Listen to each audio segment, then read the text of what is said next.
probe.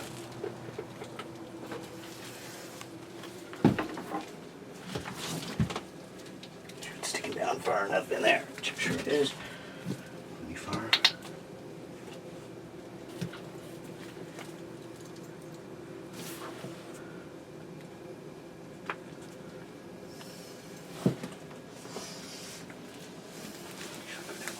And so the pH probe passes through that little bulkhead jigger hooker, and that end of that is submerged in the water inside the reactor, and it's going to measure the pH. Let's stick it. And there we go. Now our probe is plugged in. Let's see, connect pretty easily into there. Next we got to plug in the dosing pump. So let's see, the blue is the out, which is where it's blue. Alright, so let's see.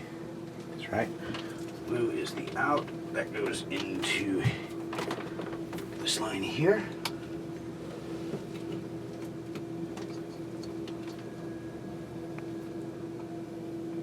No. Close but no cigar. Doesn't fit, or it's the wrong one? Now the blue goes into the pump. So we're going to have the pump. So you marked one of the two pieces with blue ends? Yep. And so the opposing blue end one is where? So let's see. So now we are, this is the inlet, which goes into the first reactor. I mean, that's the return. Nope. Oh, it's... We're pulling from here, so this goes to the water in. So which canister does it pull from first? Pulls from the big one, so water goes through the big one, through the small one, from the small one, into the pump, and out of the pump, back to the tank. Okay.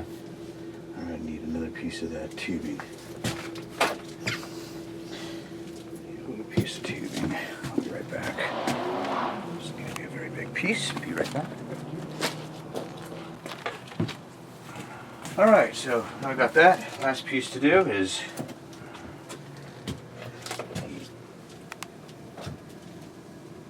the inlet. Now are you sure?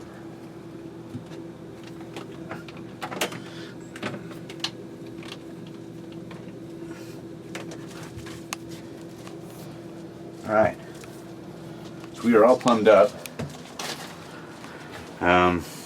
Now what we will do is try to prime the system. Actually, what I do want to do is put these little locks in place, especially on the pressure side. Locks? What do you mean locks? These are for little John Guest fittings, these push lock fittings. Put them like that, it ensures they don't leak. Or ensures you have to struggle real hard when you try to detach them. Yeah. And you forgot you put a lock there. One more step, but Oh, careful. it's falling. That light.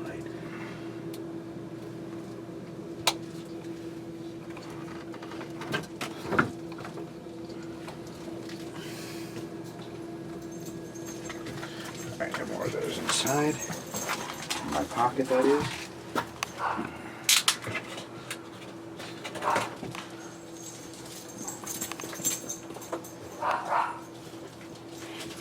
Alright, last thing to do is to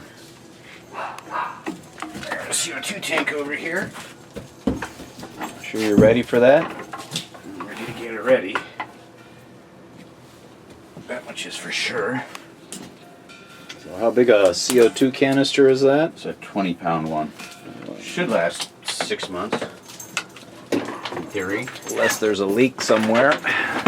Yeah. Last 6 hours. Tomorrow I have a different regulator coming, and it's made by a company called Aquarium Plants, and it's a digital one, and it's got a little knob on it, and you set the bubble count. Unlike a solenoid, it isn't sensitive to pressure, so when a tank loses pressure, a lot of these single-stage valves, the bubble count will go down as the pressure in the tank goes down. With the other aquarium plants one, that's not a factor. It counts the bubbles. It's got a mechanism, a little electronic mechanism that gets a perfect bubble every time. So that'll be replacing this. We got everything there. We'll do a once over, make sure all of our fittings, lids, everything are tight.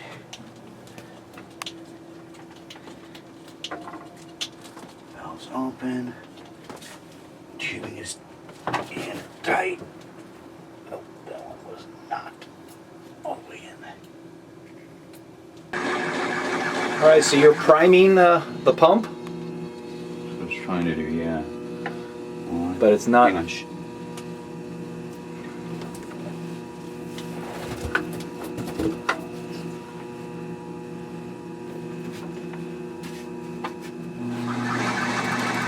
I can hear it. Oh, you mean a leak somewhere? It's Yeah, I heard. Hang on.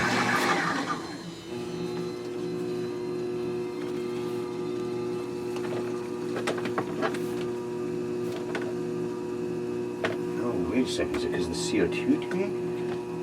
No, wouldn't be that, would it?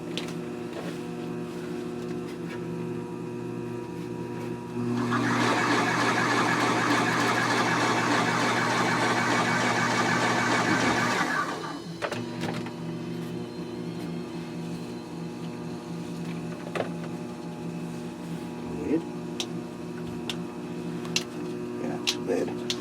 So we're trying to get it primed, but we seem to be losing pressure or losing suction, or Yeah, I think we gotta. really crank down on those thumb screws. No, not crank too tight. We don't want to break them, that's for sure. But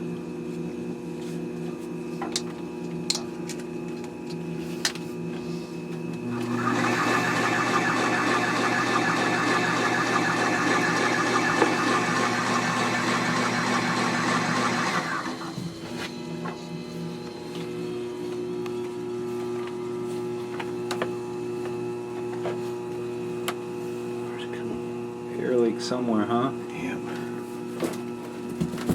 Where?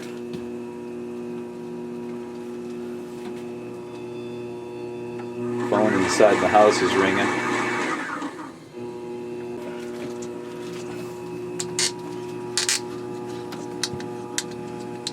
I think that's not tight enough, huh? That's what I think it is. It's a good reason why you pull instead of push.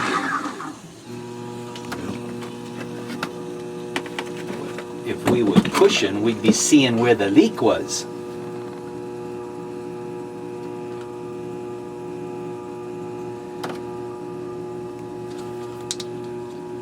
Now, it could be a case of being too tight. I doubt, but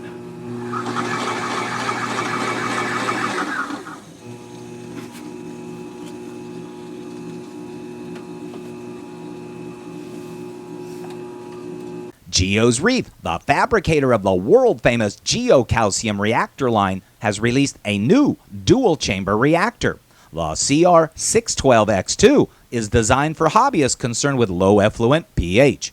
Geo reactors utilize the bottom-up water flow method to capture free CO2 and draw it back into the circulation pump. This design consumes less gas in the reaction chamber and less gas in the effluent. Not sure which reactor is best for you? Geo provides several different models. Geo reactors are fabricated in the USA. Check out geosreef.com today. Have you heard of this new aquarium superfood? It's true. Larry's Reef Services blends a premium human-grade frozen food called LRS Reef Frenzy, and it's good enough to eat. LRS Reef Frenzy for reef tanks. LRS is the first food that contains lab-verified probiotics. And LRS makes Fish Frenzy for small fish and nano reef tanks. LRS is supplemented with fatty acids and vitamin C. LRS also offers Herbivore Frenzy for tangs and other plant-eating fish. LRS is made with fresh Carolina seafood. And LRS makes a Fish Frenzy in a chunky version for big fish. LRS is crafted by hand by hobbyists for hobbyists, and made in the USA. LRS Frozen Foods. Good enough for the fish, good enough for me. For more information, visit reeffrenzy.com. Reef Hobbyist Magazine believes that our hobby, our fellow hobbyists, and the animals in our care are best served by the free distribution of quality information. Reef Hobbyist Magazine provides hobbyists with critical husbandry information with an emphasis on marine ornamental breeding efforts. Reef Hobbyist Magazine is available for free in local fish stores across the country, or you can subscribe at www.reefhobbyistmagazine.com. Just never have to get it that tight.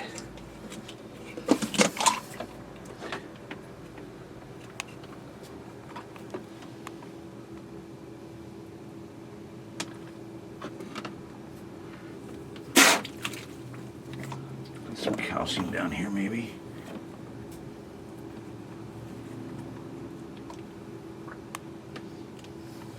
So you're thinking the O-ring or something in the seat?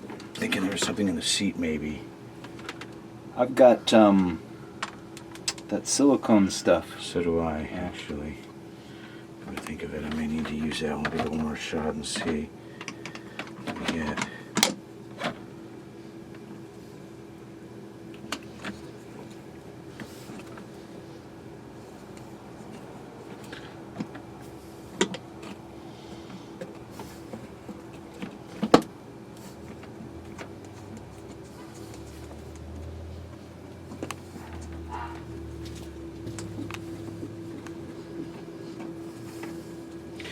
Try not getting it so tight this time.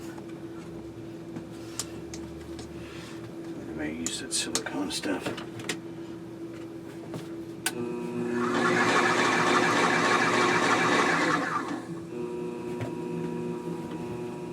Sounds better. Yeah.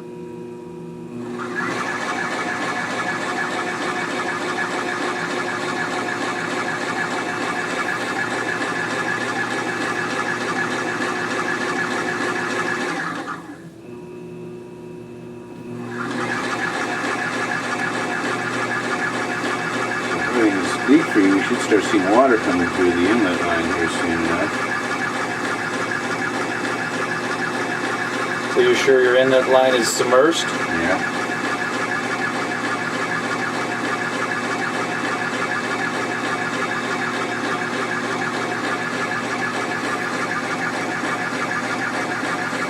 Well, I see less action than we did before. Well, look at all the air that's getting through here. See that? Oh yeah.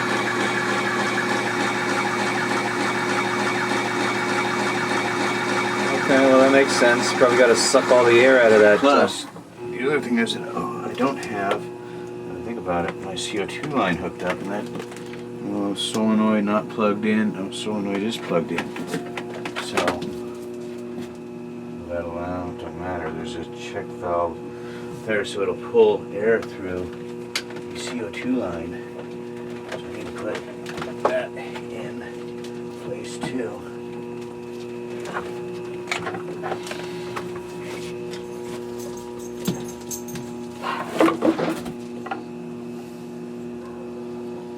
So you're doing what now? Gotta plug the CO2 in because it'll pull air by a vacuum through that line.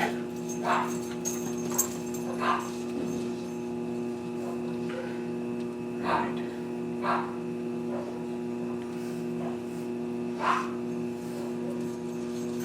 Let's just go up.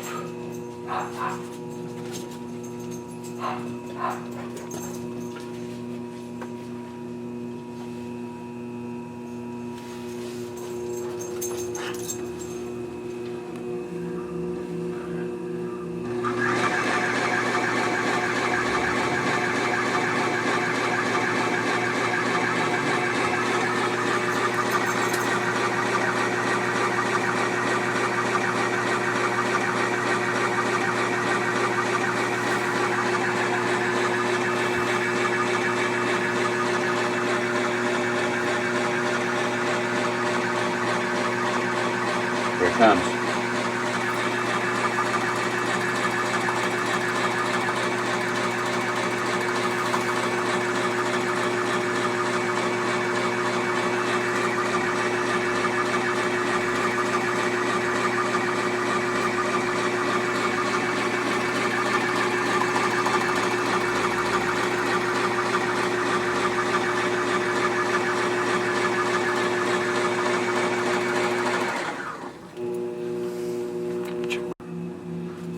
can see now that he's walked away for a minute.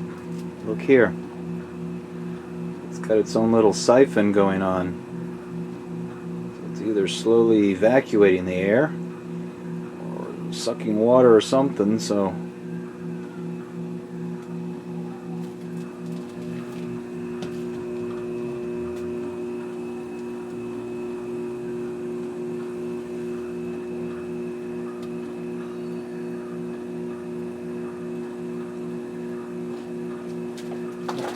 That. Tighten the little John Guest fitting. That's why you put the little lock things in. It's siphoning. Yeah, it's working. Oh.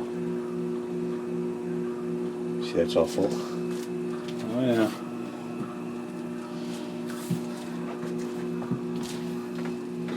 Alright, so now I need the extension cord for the pump, but we're pretty much there. Temporarily, what I could have done is disconnected the EVA. No. Alright, so we're pretty much there. We're now leak free. A couple little minor leaks to take care of, one of which was the lid. There's a little piece of gravel stuck in the O-ring there from when I filled it up. I thought I got it clean, but apparently I didn't.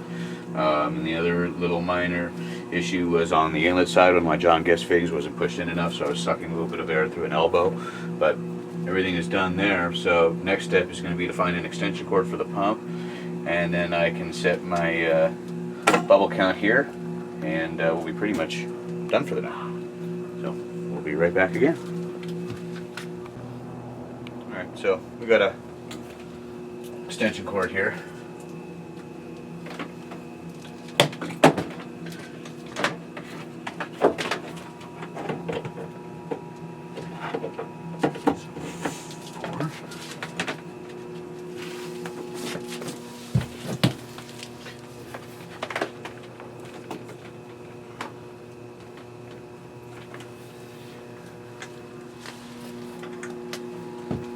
Leak check. Alright, looks good. And that's the water pump, that big yellow thing? Yep, that pump basically recirculates water and dispenses the CO2, injects the CO2 into the water.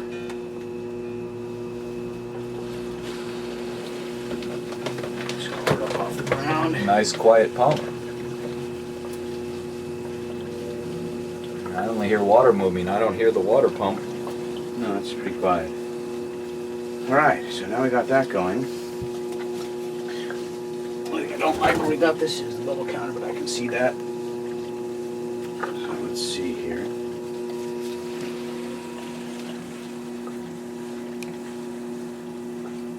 What are you doing now? Letting CO2 out of the bottle? Yeah. At least that was a plan. Oh. Kinda helps. Open up the... Okay, so you have a little needle valve here, and this is pretty much common with all CO2 reactors. Back there you can kind of see a little bubble counter. And what we're going to try to do with the temporary valve is get it to about 1 bubble a second. Ha ha ha. With this valve it is very difficult to get it well adjusted, and what ends up happening is you can run it a little more bubble than you'd like, and the apex will turn it on and off. With the new regulator I'll just set the number of the bubble I want, and it's perfect pretty much every time. But right now we've got a decent amount of CO2 going in there. I'd say that's about sufficient. And we're going to just let that roll. So we're pretty much done with everything we can do now. I'm going to let this ride. I've got a program set up in my Apex to turn the CO2 regulator off once it hits 6.45 pH. Once it gets back to 6.5, the regulator will turn back on, open back up, so that CO2 is resupplied to the reactor. So at this point, my Apex will control it as I stabilize it. Once we get it stable, then we will check the tank, see where the tank is at, and then make some adjustments, whether I want to increase the calcium and alkalinity, or use a buffer to bring it up and just maintain it with this. So we'll cross that bridge with the next part. Meantime, we'll keep moving forward, and we'll update you a little bit later. Cool.